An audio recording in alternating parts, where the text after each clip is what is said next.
नमस्कार. आपल्या देवघरामध्ये देवपूजेमध्ये आपण लक्ष्मीची पूजा करीत असतो. ही लक्ष्मीची मूर्ती कशी असावी याचे मार्गदर्शन आज मी आपल्याला करणार आहे. असा पद्मासनस्था विपुलकटितटी पद्मपत्रायताक्षी गंभीरावर्तनाभिस्तनभरनमिता शुभ्रवस्त्रोत्तरीया या लक्ष्मीर्दिव्यरूपैर्मणिगणखचितैः स्नापिता हेमकुम्भैः सा नित्यं पद्महस्ता मम वसतु गृहे सर्वमांगल्यमस्तु.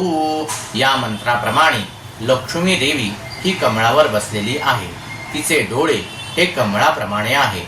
तिची नाभी खोल असून स्तनभारामुळे किंचित झुकून बसली आहे.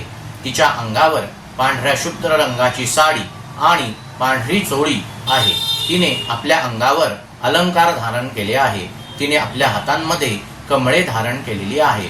तसेच तिला दोन्ही बाजूंनी सोन्याच्या कुंभातून अभिषेक होत आहे. याप्रमाणे लक्ष्मी देवीची मूर्ती बनवून आपण त्याची पूजा केल्यास आपल्यावर लक्ष्मीचा वर्षाव होईल. लक्ष्मी देवीची मूर्ती ही शक्यतो उभी असू नये.